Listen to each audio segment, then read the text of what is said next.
did you have like a moment from, you obviously, because you used to be into bodybuilding, pretty much mainly the strength and hypertrophy, did like competitions, bodybuilding champion.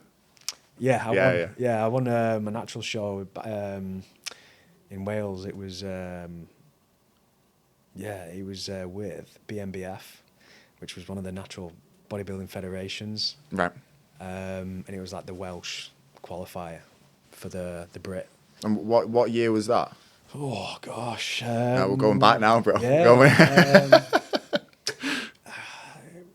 maybe 18 rings a bell. 18. And did you have like a moment where you were like, right, was it more like gradual that got you into endurance, or was it like, right, I'm done with bodybuilding, I'm going into triathlons? Yeah, just like, it's a weird sport, bodybuilding. Like obviously that I owe everything to it, because that's what got me into what I do. You learn so much from it. There's the knowledge you can gain, especially nutrition wise, is just ridiculous. Like, because you take yourself to the extreme, you can, and I did, and I look back at it now, it's like, wow, that was so hard, but it taught me so much about myself, but about kind of, especially nutrition, like training, but doing it for, quite a good amount of years, it's built me that like foundation, not just knowledge wise, but discipline.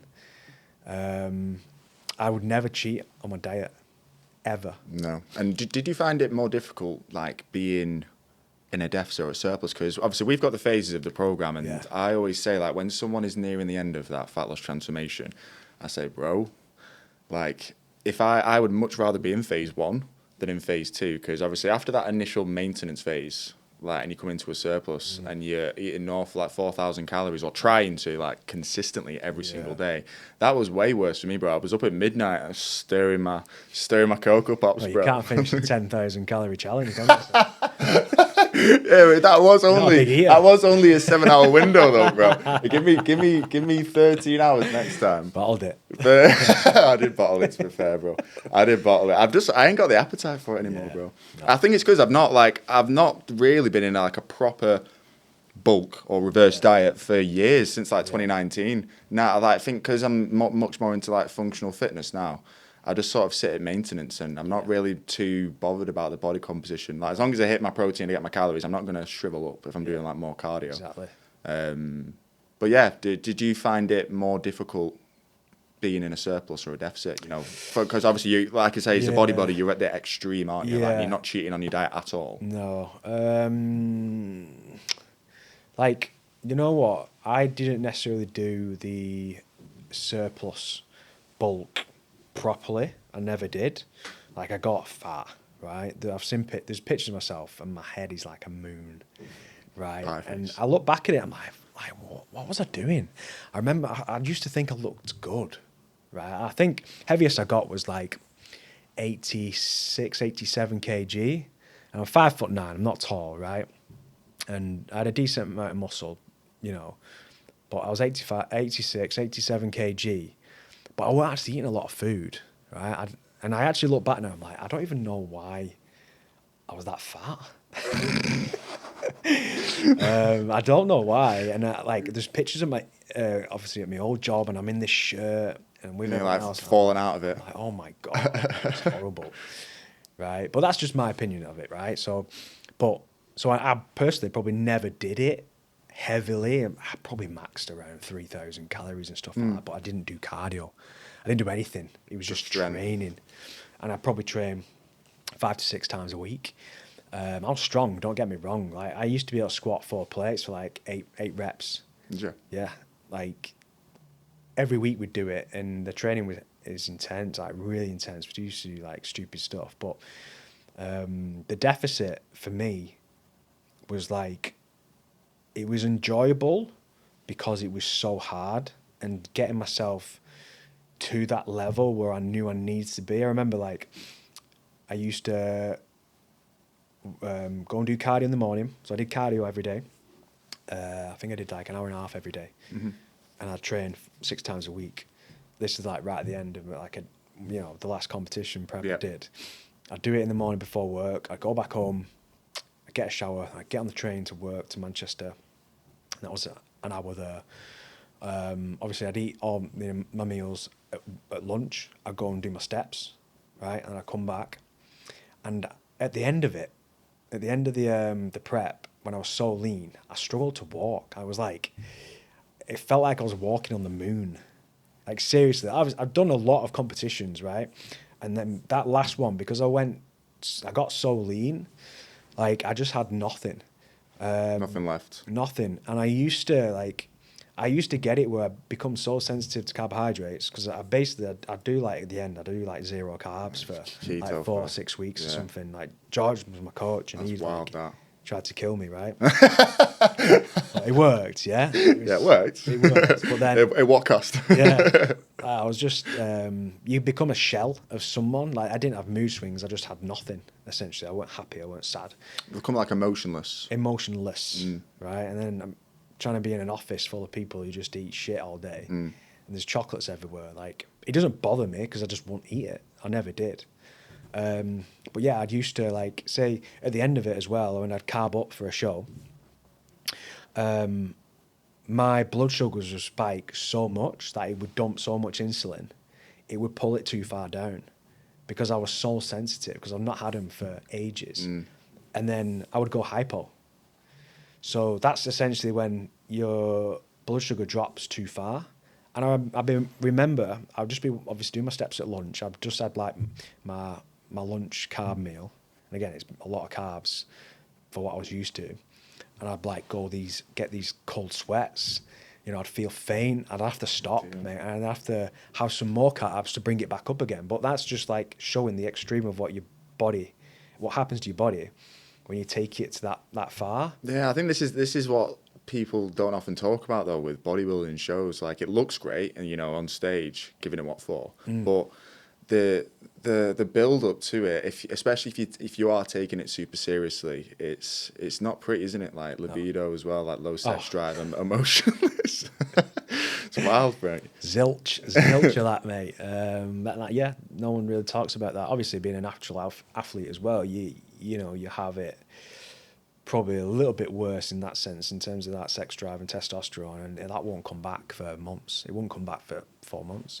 Mm-hmm. So did you, like, when you got up to like 86 kilos, was this after that show? Like, where you just rebounded? Yeah. I've rebounded a lot worse when I first did them, and this is the importance of phase 2 as well, which we talk about. Is my first show, I had no guidance, no understanding of what to do.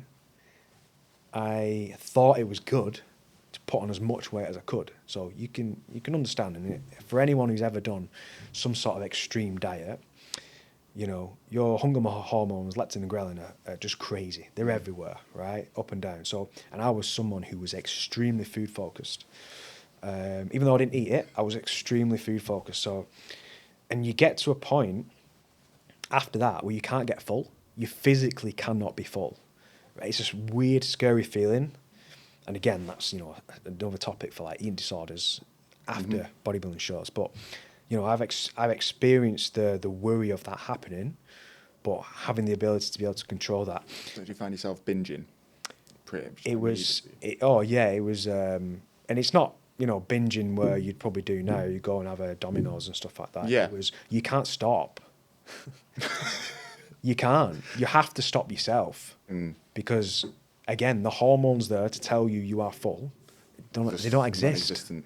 It's a weird, scary feeling, and it can be quite overwhelming. But again, I acknowledge what was going on. But obviously, that first time, I didn't know what was going on. My coach at the time was he owned the gym in Hyrox. Didn't tell us obviously what we should be doing. There was no kind of guidance off that. So again, I put 2 stone on in 2 weeks. Jesus. Yeah, and I thought I was good. Looking like, this is me. This is me, baby. I was shredded, and then now I just look shit again. Ballooned up. And you can't do anything about that. Like, it's going to be so difficult to pull that off. It's pretty impossible because your metabolism's so shot at that point. You know, your deficit is then back down to, you know, whatever it was, 1,300 calories or something stupid. you know, and then you're not going to pull it off because it was already so hard to pull it off at that point when you were shredded. So that just ruins it, and that's what people get wrong. Well, this is what I was going to just say. So obviously the reverse diet phase 2, which is part of the Physique Academy program, you basically, you know, you come up to maintenance for 4 to 6 weeks. Now, I wanted to sort of bring something forward because I've got a guy at the moment he's at that time at maintenance where he's basically, that's the only time on the program really that you're just sort of floating before you push more into a surplus. Yeah. So like a 500 calorie surplus, bit of an older guy, you know, he finished phase 1, got shredded, but he's eating like 2,700 calories, and I will see his data on his MyFitnessPal, and he's not even really touching the surface. He's still eating around maintenance like 2,200, 2,100. Right. And, you know, we've looked at his meal timings, you know, his food options. He's obviously the principles of the program still remain the same. It's still like that 80-20 approach, you know, it's like, because some people, when they finish that diet, they struggle to get into the mindset of like, they see it as like it's their deficit calories, like 1,600, and then they'll be like, oh, then I've got 1,000 calories to eat what I want. Do what I want. Yeah. So like it's hard, like it's a bit of a mind fuck, quite a big psychological shift to get over that. But the approach that I'm struggling with is like, do you then, if someone is really struggling just to fit that amount of food in, do you then say, right, we're going to have more calorie dense foods, and you can basically have more cheap food just to get up to that calorie level, just so you can actually start to put on the weight? Or would you basically just keep them at maintenance and try and keep the food as lean as possible? So he's struggling to eat the food, right? Yeah. Yeah, it's a difficult one. Like, it's interesting because some people are like that. They don't have a big appetite. I think it's mainly like, you know, if we look at demographics, it's usually the older people that typically... That's so true, because I was about to say I've got a client exactly the same, and he was like, he was deep into a deficit and he wasn't even hungry. I was like, mate, what the hell? You know, and I'm starving all the time, right? But again, everyone's different, so it's a difficult one, and like potentially that is definitely something I would look at in terms of that more calorie dense foods, nuts, right? seeds, oils. Yeah, but you've got like again the carbohydrate side as well, like cereals. Gnocchi, I like that one. Gnocchi's great, so dense in carbohydrates, right? But again, like meal timings, is he getting up early and eating? Is he eating late? Let's spread them meals out, right? If possible. And try and find foods that he enjoys more. Then there's like, obviously, I don't know, like, is he doing cardio? Like, that can help with spiking that up a little bit, that appetite. I've actually had it before where cardio. I've had a client who was eating 4,000 calories, and he actually started out in phase 2, so he was like more of a hard gainer. So we put him into phase 2 starting out, and he built up to like 4,000 calories. And then his weight actually started to plateau. But again, it got to that point where he was struggling to fit the food in. So like the approach that I took was like, right, mate, I need you to reduce your steps. Just drop your steps down, mate. You're not aiming for 10,000. Do nothing. Yeah, just sit. Do nothing. Sit still all day. But yeah, it's interesting, isn't it? Like there's so many different ways that you can go with it, but it's down to the individual and what's going to be better for them, isn't it? Like adapting around them. And you've got to think about it as well. Like, I think we can very much get caught up on more food is better. But, you know, there's guys who can be eating like 6,000 calories a day and they won't be putting on weight. And it's like, you know, something's going on. You can't be putting away that much food and not be it being good for you and you know, not growing. All right, are you training hard enough? Physiologically, yeah. Yeah. Impossible. No one wants to eat that much food. That is disgusting. I know. Right? So it's like, okay, you know, your weight isn't going up. I'd probably rather make you actually feel good in a positive way. Are you training hard? Are you sleeping well? Have you got loads of energy? Because of eating that much food, you're going to feel awful all day, right? That's crazy. If 4,000 calories is still a lot. Yeah. Do you know what I mean? That's a lot. So I think then the priority, especially with, you know, the lifestyle client, is to make them feel good, make them train hard. If they're progressing in the gym, they're progressing. That's what we need to focus on in that point. And slowly but surely, potentially you could increase food. But if it's like, no, I can't, you know, you've gone through everything, you've done everything that you think could help, then it is what it is. Don't just keep pushing, trying to push food. Yeah, Make them yeah, and miserable. it's based on the goals as well. Like if they've sort of reached the limit, and overall if they're sort of like happy with their, because as like coaches we have like our own judgment of how far we think we should push someone, but realistically, you know, there's some people that get to a certain point and they're like, I'm happy. I don't want to go any further. Like they don't, especially again like the older demographic, like they don't want to push to that super lean like 10% body fat level. So then it's just like, you know, we can try and push them as far as possible, but sometimes you do just need to come into that reverse diet, or even just like move on to phase 3, which is performance, just sooner, right? You know, like you're not always going to get like that super massive impressive transformation, just because at the end of the day we have to meet people's goals with what they want to achieve, their preferences, you know, and if we sort of like try and push them too far, then it will just make them lose engagement and then fall off really at the end of the day. 100%. Find it, like, help them find a new goal. I think performance right now is so big. Hyrox. Yeah, whatever it is, the world has shifted, right? So help them search for that next goal, that next performance goal. They might not necessarily have the confidence to do that, right? And it's just guiding them sometimes, because it does make things so much better, so much more sustainable, so much more enjoyable, having that performance goal to chase, instead of like going, right, next week I'm going to have to increase my calories by 100 calories. Do you know what I mean? It's like, how boring is that? Right? And getting caught up in that, it's like, let's get caught up on how strong we're getting. That's so much cooler. That's very true. Do you think that's like one of the key qualities of a good coach? Yeah, I think a good coach is someone who can build a relationship with a client, can form that a strong bond, and listens to them really, and like can read between the lines a lot of the time. Coaching isn't like, I've said this many times, coaching It's not isn't just training and nutrition. It's not just so training. Much deeper. It's not just nutrition. That's just the surface level shit. It is. And like even like with AI, you could literally go on ChatGPT. I weigh this much. I can train this many times a week. I've got this available to me. Write me a training and nutrition program. While like, so many people could just do that, but it's not like they don't have that like personable accountability.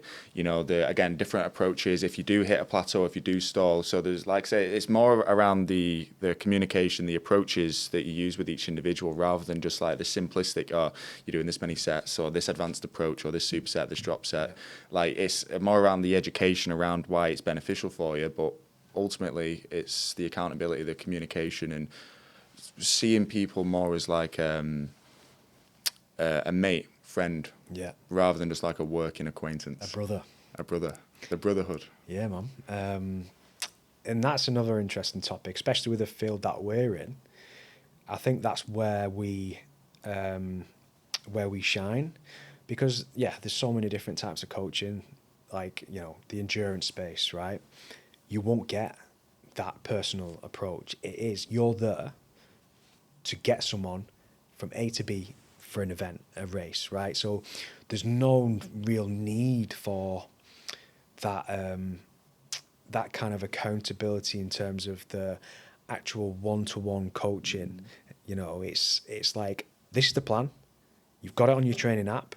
Do it, or you don't get this time in a race, right? So people in that sense will kind of have that deeper motivation and drive to go and do it. They most likely will just do it. You know, you're not kind of working on their mindset. You're not kind of working on any challenges that they might be going on in their personal life. Same with bodybuilding, really, right? It's like they'll go to you to get shredded for a show, a competition, an event. Again, similar, they'll just give you a diet, a training program, get the most out of that. Whereas the space that we're in, it's like, it's a 360 approach, and the results come from that actual coaching. Yeah, and obviously we're very much mentally focused as well, mental health. We've got the Armstrong Foundation, our Let's Talk therapy sessions with Nicola. We've got 3 now, right? Nicola, Joanne, so they're sisters, and then we've got Emily as well. Didn't know they were sisters. Yeah. And then Emily as well. Yeah, Emily's like an acquaintance of Nicola. I think Emily worked or was maybe a client of Nicola's a long time ago, and then kind of ended up going down that path herself. She doesn't necessarily take a lot of the calls. Nicola mainly takes the majority of them, and then Joanne. But yeah, they're sisters. Wild. Yeah. So obviously they provide the Let's Talk therapy session. So if a client is going through something, or if we acknowledge something as a coach, or they bring something to us, then they'll book in for a call with them, which is included as part of the program, or our premium program. Anyway, you get 5 free calls as part of that, which I would always suggest like if someone does book in from like the get-go, if they put on the questionnaire that like they get easily worried, or they've got a lot of stress with work, or whatever it is, I'll just send the link and then just say like book every 4 weeks, because obviously we've got that minimum 6-month commitment. They might be on after that, but then at least then they can utilize the calls. But so the Armstrong Foundation, it's dedicated to your brother, William Armstrong. How did that sort of come about? Well, my idea, it was George's really. I think he'd like gone to this mental health summit or something like that. I'm sure it was at the Reebok in Bolton, and then he went to this thing and he met this guy who was kind of doing something online in the mental health space, and it was like some sort of app that people would sign up to, and then kind of get assigned like someone to speak to kind of thing. And they had like loads of therapists and counsellors all over. I think it was mainly the UK. And I think that kind of sparked an idea with George. I think he was originally going to try and do something from this guy. Didn't end up working out. So like, let's try and do it ourselves. And then I think George kind of asked everyone. And it was Ollie who knew a lady called Ella. Remember Ella? Yeah, psychologist. Yes, so a little bit different to what obviously we've got now. But obviously Ella came in as a psychologist, so different to the counselling, the therapy. That was more like around like sports psychology, I'd say. Yeah, I think, so she was more of like a sports psychologist, and now Ella obviously doesn't work with us. She kind of works for herself, has her own business, and she still helps coaches in that space. So that kind of sparked that off, and it worked really well. So obviously when Ella left, we wanted someone to come in who was, more of a therapist, more of kind of that counselling space, to be able to work with clients on that level, because that's what we then wanted. So then Jordan, who was a past coach, he kind of was already working with Nicola privately, and then recommended her, and then we had a call, and then it just worked. Like, she's an amazing woman. She's into fitness like heavily as well, and her husband is. He was a really top athlete as well, endurance and stuff. So she has like that. She has that approach. She's not coming at it from a standard therapist who doesn't have any understanding of what fitness or training is like. Right. And she specialises in cognitive behavioural therapy as well, doesn't she? She's got loads of qualifications, mate. She's like a hypnotist. Yeah. Honestly, she is. But don't on the Zoom call. No, she is. Dangling watch. I'm sure she does something else as well. I can't remember. But she was telling me this story about this guy who she was having this session with. I think she was doing a hypnotherapy, right? And he had this pain in his shoulder or something for years, right? And couldn't get rid of it. So they wanted to try and get rid of it. Like, she was going to take him through this kind of process and like go deep into his past or something to understand what it was, and then get rid of it. So she put him under. Right? She's telling me this story. She put him under, and they got to this point. I have no idea how to do it. It got to this point where he was talking through this like past life he had. He was a Roman soldier. Right? It's wild. That stuff is wild, bro. It creeps me out. He got stabbed in the shoulder.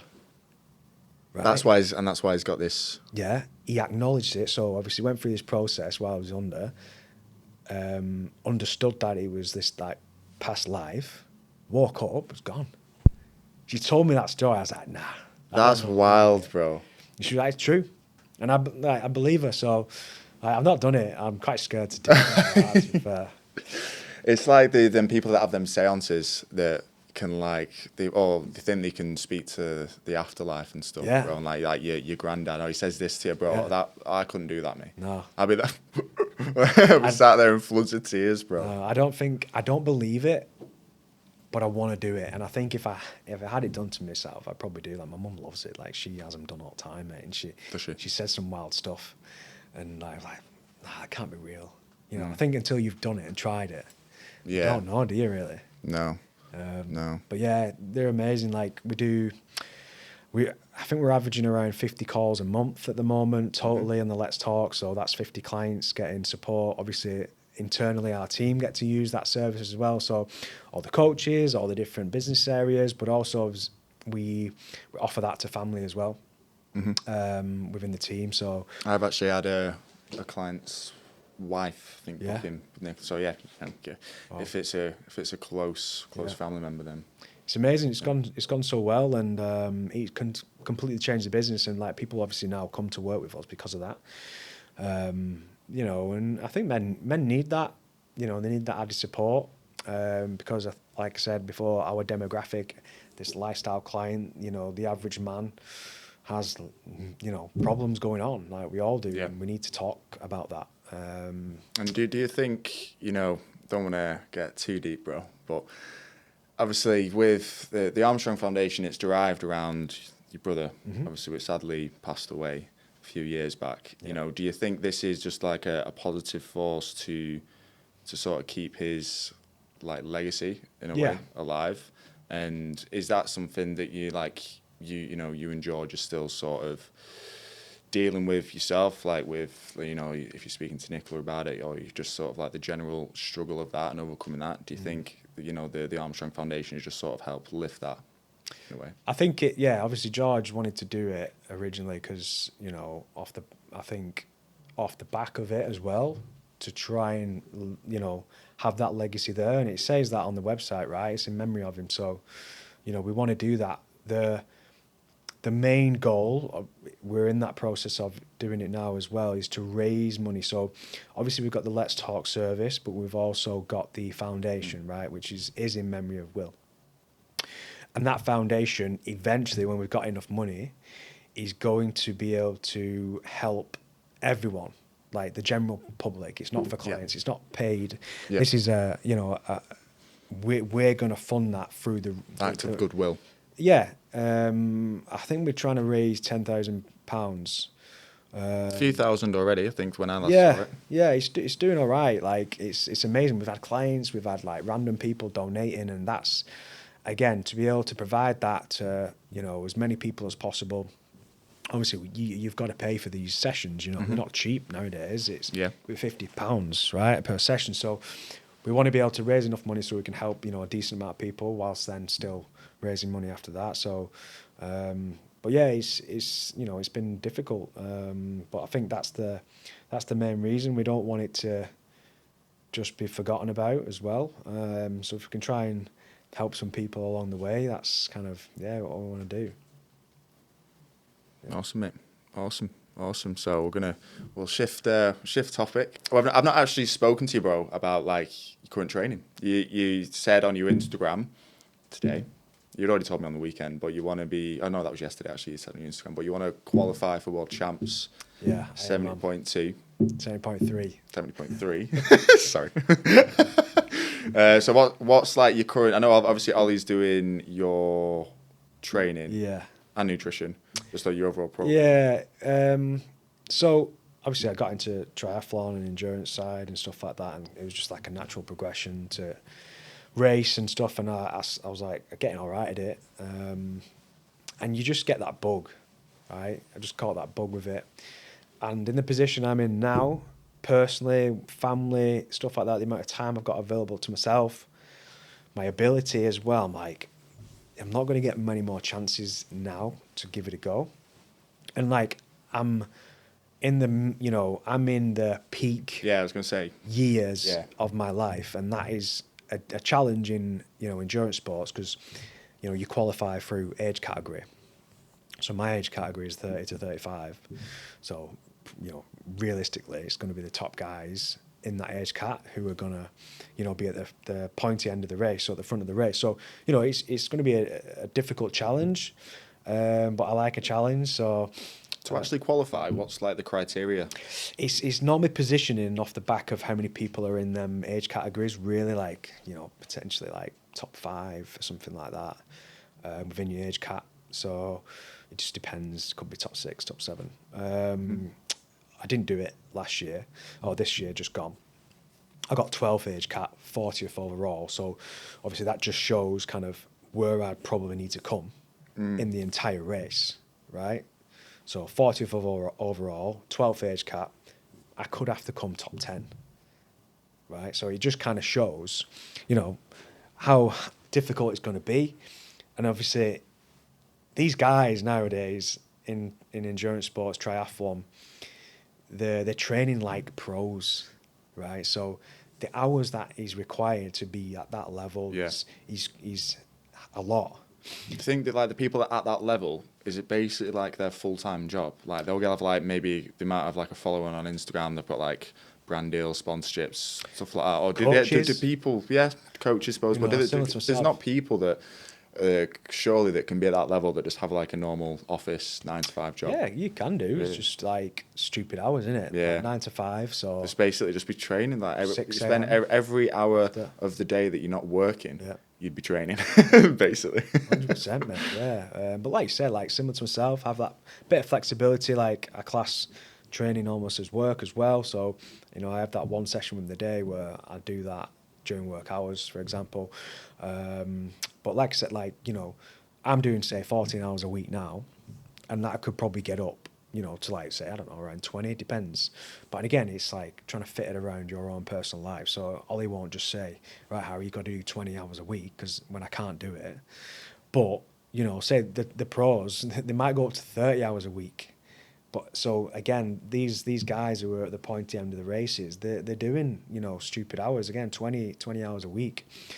And that's just what it takes nowadays. You know, you've got all the tech, you know, people are spending 10 grand on bikes, you know, and they're just dedicating their life to it in the amateur field.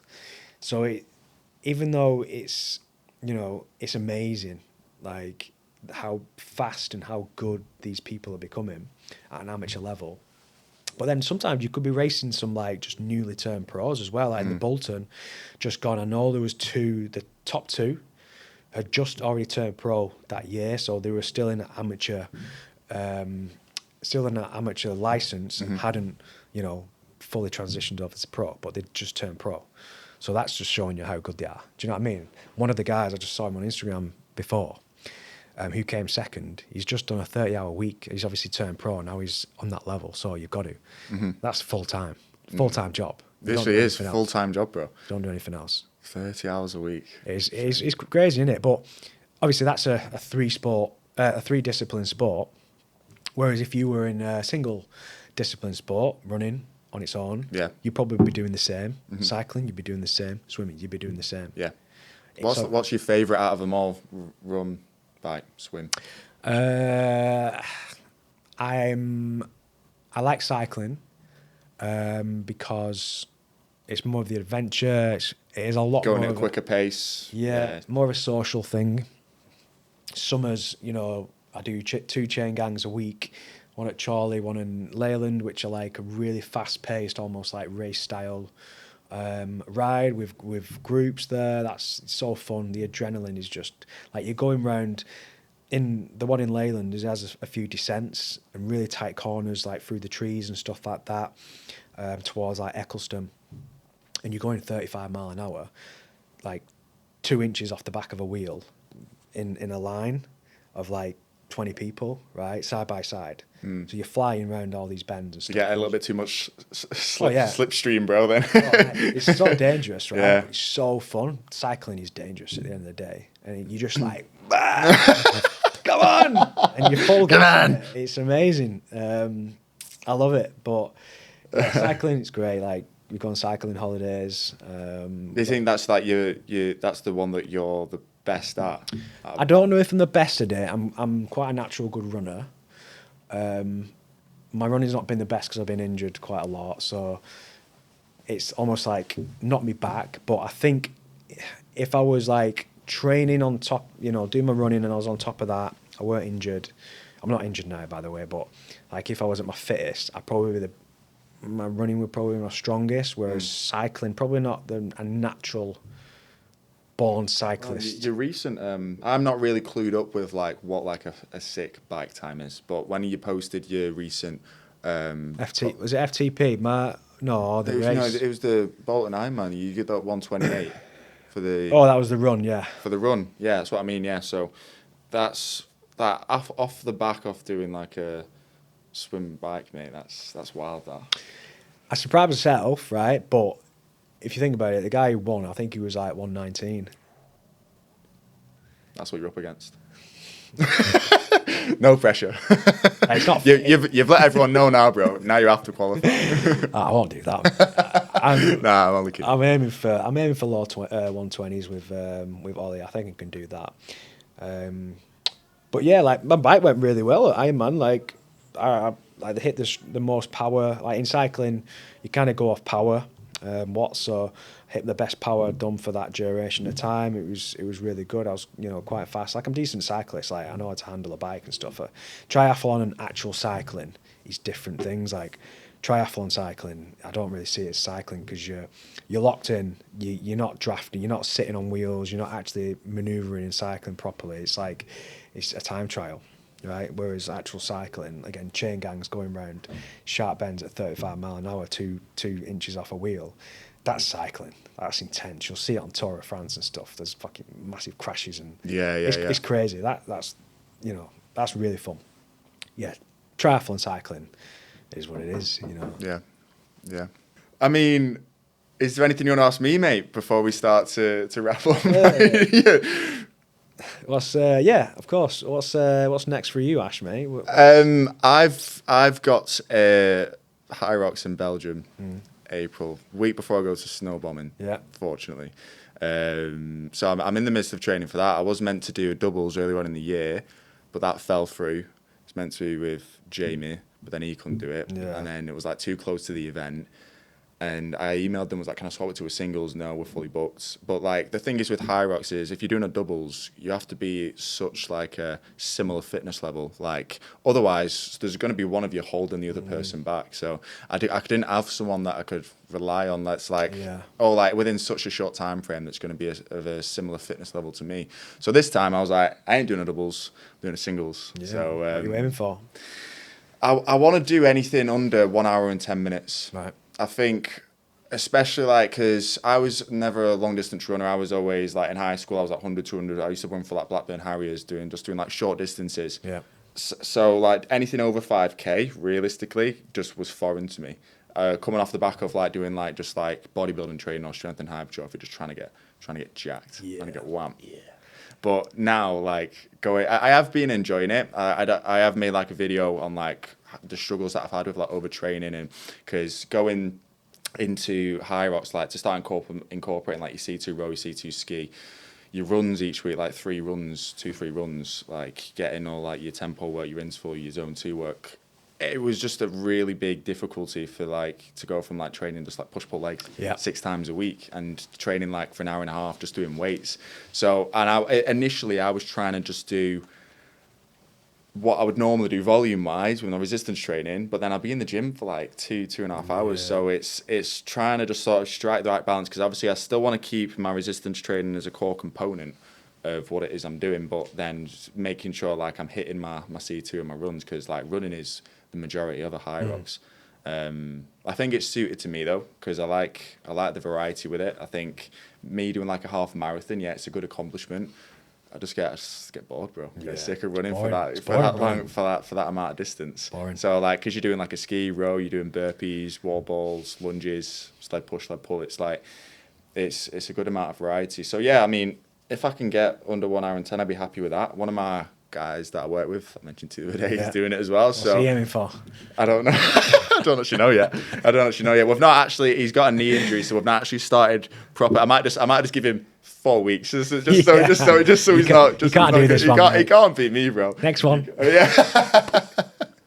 But yeah, I mean, I'm looking forward to it, mate. I'm looking forward to it. So how do you So your hypertrophy split now, legs push pull, you said, and you do that how many times a week? Now, about 5. So 5 times a week. 5 times a week. Right. If I'm doing like legs, then I'll do like a zone 2, and then I'll do like legs, push, pull. Then I'll have like a track day. Yeah. And then on the weekend I'll just do like overall upper body. Yeah. And then incorporate like my C2 work, like my row and my ski. That's typically how I'm tending to work it at the moment. If I'm doing like a push day, I'll do like 5 to 10 by 500 meters, or like 3 1,000 meters on the ski. If I'm doing a pull day, row. Just because obviously because I've worked the same muscle groups. Okay. Even you do though them. I'll just do them then, yeah. But I'll only do like 45 minutes of strength, and then it gives me like 20, 30 minutes then, which is something like an hour and 15 minutes to then do my C2 work. So you don't have just solely Hyrox specific training on its own? Not at the moment, no. On a Sunday, I might just do like an overall conditioning day. I did do like a Hyrox run through a few weeks ago. Pretty much just did a full Hyrox. Yeah. Not aiming for a specific pace. The aim was just to do it. Just to sort of see, because obviously like with it, it's managing the fatigue, like going from like a sled push straight back into the run on tired legs. Bit like how obviously when you do like a triathlon, like transitioning from one to the other, going from bike, which is obviously going to have that massive build-up of lactic acid, into your run for your half marathon. So it's getting used to that, I think. But Cool, man. I hope you get the sub 110 then. yeah. Pressure's on. It's out in the world now. Everyone knows. Yeah, bro. Yeah. So I have to pull up and perform, mate. But that's a good thing, though. It puts the pressure on. Yeah, you need that, bro. You need that. Keep me accountable, mate. Keep me accountable. I think you can sometimes just hold it in. Like, I've said it now. I've said it to everyone I want to qualify. You literally put it. Yeah. You literally put it on your Instagram story. I did it yesterday, on bro. purpose because I'm like, I've said it now. I've got to go and do it. Because you can hold them things in, and then like, you know, if you don't do it, you're like, I didn't mean to do it. Yeah. I won't even trying for Yeah. And it's good because like I'll be going straight to snowbombing the week after, so I'll have that week booked up. Perfect recovery. Yeah, a lot of ice baths, Yeah, saunas, a bit of light training. Yeah. That'd be worse than the Hyrox. I know, and we've got our physique due. When is that? In March? Yeah. March as well. So The Reef, Tenerife, another fitness retreat. Yeah, that should be good. I can't remember what it's called, where we're going. Something similar to Club La Santa. But that'd be good. That'd be like, again, 7 a.m. till 7 at night, just training. Just day. getting after it. Getting sunburnt. Yeah, bro. Remember seeing Sam. Sam was the worst. I think I saw a clip of Jamie. Yeah. On Instagram on a reel that he posted yesterday. I was like, just so red. So Everyone was sun-kissed. so red. Fucking idiots. I know. Don't even know what sun cream is. Forgot, mate. But yeah, that'd be amazing. And hopefully, we want to try and find somewhere in the US for next year. So yeah, so like for those that don't know, I'd say at least like 70 to 80% of our client base. That's not putting it out like too far. No. Like that. We're from America, like LA, Chicago, Washington, New York, New York City. New York. So yeah. So we're planning on doing that later on in the year? Yeah, I think it would be later on. We're just trying to find the right location, really. We want it similar to like Club La Santa or like the place we're going to Tenerife. So if anyone knows anywhere, let us know. But yeah, we've seen like some Olympic facility where like a lot of Olympic athletes go, and they've got loads of different things. It's not like the same vibe as Club La Santa. There's not as much going on because like Club La Santa, it's amazing. Like, not shouting them out or anything, but paddle, like tennis, every racket sport. They've got the Hyrox stuff. They've got the track. They've got the trails. They've got the mountain bikes. Got everything basically. They've got absolutely anything. Like, it's amazing. Like, I love it. I want to go back. The only thing about Lanzarote is it's just so windy. Was it? It's just it's such a windy place. That's probably why you got sunburned. 'Cause you probably didn't feel the heat. Yeah. But you're probably feeling the breeze. Yeah, man. So I think that Olympic place is in California. So I don't know. We'll find somewhere, and then we can put a retreat on. That's going to be for clients. So hopefully we'll get loads coming out, and we can just beast them all. That'd be sick. I've always wanted to go to America. I've said it so many times to my clients. You not been? Never been. No. Never been. I've always wanted to go. I've always wanted to, because I've seen it on films, bro. I'm like, I want to see if it's all it's cracked up to be. Hangover. Yeah. That's what I'm expecting it to be when we go. Right, we'll wrap it up there. I'm going to ask you 2 quick-fire questions, bro, just before we leave. So what's your favourite cheat meal? Pizza. Pizza. I'm a pizza guy through and through. I'm the same, I think, but I like Hawaiian, bro. So I don't, you don't I mind won't it? knock it. I'm someone who likes pizza, but like a lot of toppings. I'm not someone who like, do you know like the new sourdough Rudies and stuff like Yes, that? They're yeah. great, but it's like a couple of pieces of pepperoni. And you know, being someone who trains and wants to build muscle, it has to have fucking loads of protein. So Yeah, so you're I like the a meats. lot of toppings. Yeah. All right. And last question is pre-workout, coffee, or an actual pre-workout? What's the MVP? For me, coffee, because I'll feel like I'll have a panic attack after. You're not fucking a gouging scoop your of eyes out. pre-workout. Yeah, I don't do that stuff anymore. No, he's not a bodybuilder I'm anymore. a coffee man, mate. I just bought a new coffee machine. It is Have you? unreal. What brand? It's called the Sage Barista Express. I used to have a Sage Duo Temp Pro, which was like a smaller machine. It didn't have a grinder, so I had to get a separate grinder. It was still good, like proper coffee, not like instant or espresso shit. Not dissing it, but this is like proper. It's good, proper espresso. So I got this next one up, and it's like got a built-in grinder. It's so smooth, and it's got all the buttons. It's unreal, mate. But yeah, I'm a coffee guy. Right. I think I'm a mix me. I think coffee. If I'm doing a run, I don't have anything, just because I'm trying to keep my heart rate down. Yeah, no, that's true. So yeah, but if I'm doing like a strength training session, then I'll have like a pre-workout, I think. Yeah. But yeah, I mean, cheers for joining me today, Mate, it's big been dog. class. I've loved it. Have Thanks you? for having me on. Yeah, of course, bro. Of course. I've enjoyed it, man. I've enjoyed it. I've actually feel like I've learned a lot about you, but also other things as well, like in the business, training. It's educational, mate. It's educational. So socials wise, you can catch Harry at Harry Physique Academy. Yes. Oh, sorry, hit the mic. Mine is Ash Physique Academy, or my personal is Ashley J Smith 1. But this is going out on the YouTube, so like, subscribe, and then comment what guests, whoever you want us to have on next. Bang.